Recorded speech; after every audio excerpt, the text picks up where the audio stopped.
Hi and welcome to my recap of 2020. I am literally a couple months late, but I decided to tell you guys what I learnt last year. I remember doing this for my IGTV in 2019, and that was a year where I enjoyed a lot of hardship, so there was a lot to learn in that year and a lot to reflect on. And 2020 was a good year for me, much better than the year before at least, but I still had a lot more to learn. So the first one is be passionately creative.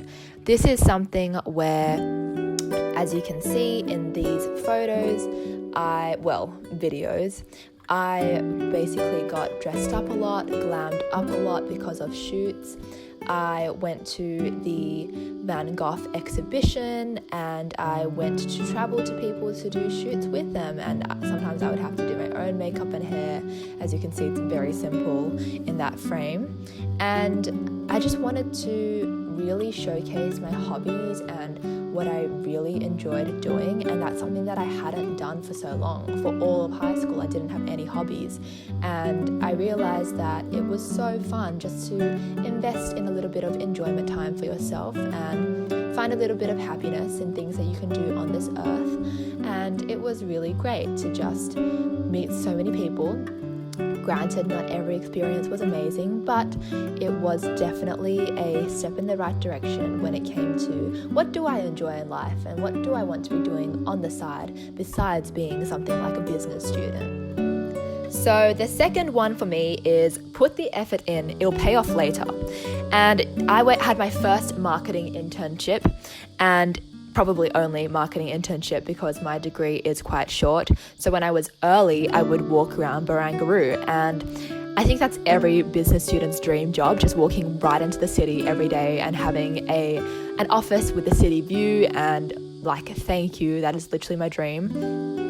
And also, I had been doing so many amateur outdoor shoots for so long, and then all of a sudden I was doing these avant-garde editorial shoots. And so that is me, because I was really feeling my hair and makeup from that first studio kind of shoot that I did, and it just showed that I had to put the effort into doing a bunch of random, not always very good shoots to get to the really good ones that I was happy with. Third, family is important. I definitely had to spend time with them because of the lockdown, obviously, and I went shopping with my family. I hung out with my siblings when I could. I enjoyed my sister's TikToks and my mum trying to join in, and actually saw my relatives quite a lot as well. So family is definitely something where you're pretty much stuck together, you're blood, and there's nothing much you can do about it.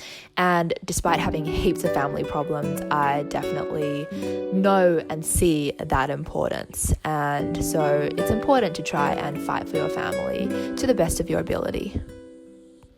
The next thing I learnt is that everyone actually has their own definition of friendship, and whether that's doing homemade K-barbecue and then board games with some friends who I used to have back in high school, or meeting new friends on Bumble such as Michelle, who's skipping in that video, or literally just having people over playing basketball, doing sleepovers together, just hanging out with people. People actually see friends so differently. For me, I see friends in the terms of best friends, close friends, acquaintances, and a lot of other people would just be like, you're either my friend or you're not, and then there's many other definitions in between. And going on an app like Bumble BFF showed me that there are so many people who are on that app to actually find the best friend for life. And I wasn't there to dress up and take photos with people. I wasn't here for any long-term friendships if the other person didn't want any. So in that case, I clashed with a lot of people because they just didn't see meeting up with me the same way that I saw meeting up with them. And there are some people who are very forgiving and they understand, but other people don't, and other people think that people should see friendship as this huge, sacred thing, which it is. However, people come and go in your life, and you can't just cling on to one or two people for your entire existence. People are always going to leave, and it's just better off if you see friendship as something where you take a lot of lessons from the time that you are friends with a person. And if you do have a long-term friendship, then that's definitely a blessing. Number 5, don't judge. Humans are complicated. So I visited literally not even mansions, just like shopping centers, and I also would hang out with a bunch of my sister's friends, and I would have fun in Newcastle. And obviously I can't really put into gifts this point, but it is something to be said where, for example, if you're looking at someone's Instagram profile, you have no idea what they went through to try and get that shot, or you don't know how they're actually feeling as they're posting that. They might be crying in bed, but they want to feel better about themselves, so they're posting a hot selfie from 5 weeks ago, and you just never know. So don't judge. People are so complicated. We can put so many things down to psychology or circumstance, and a lot of things might be very evident when it comes to explanations of why people do the things that they do. But there's always going to be some kind of point that throws you off, and that's like, wow, humans really are detailed and complicated, and we don't really have them all figured out.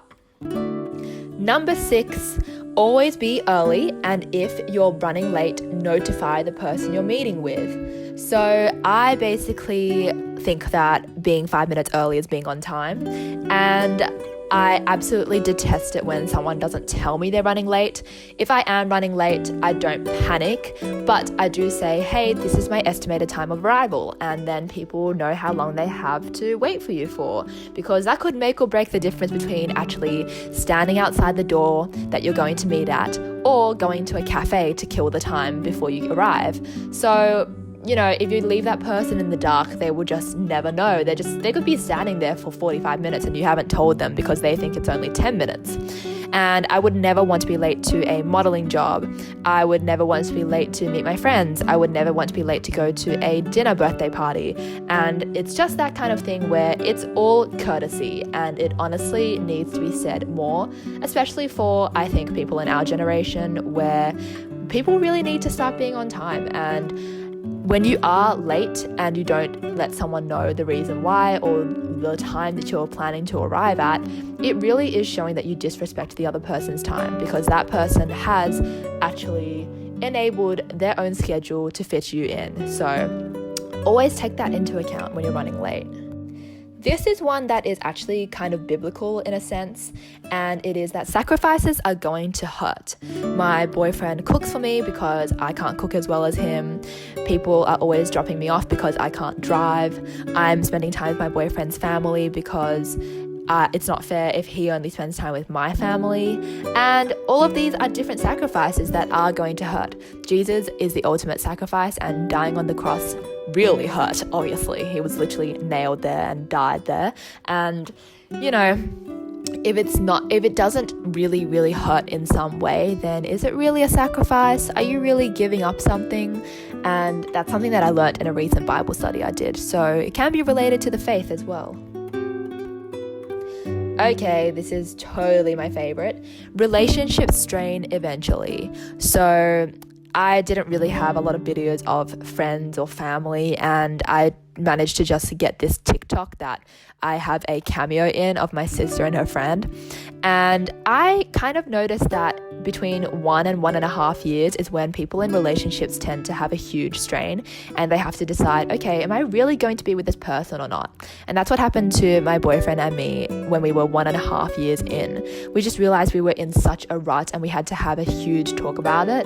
And it wasn't like we were close to breaking up, but I was definitely in the works of preparing myself for it.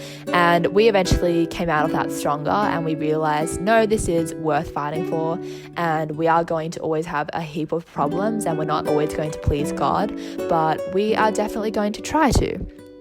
And relationships always strain with siblings and whoever else you're hanging out with. Like, they're going to strain eventually, and whether this means that you just silently stop being friends if it is a friendship, or you actually have some kind of argument or beef, I think it's inevitable at this point, and there's always going to be something because people annoy each other. And you just have to work out whether it's worth fighting for the relationships or not.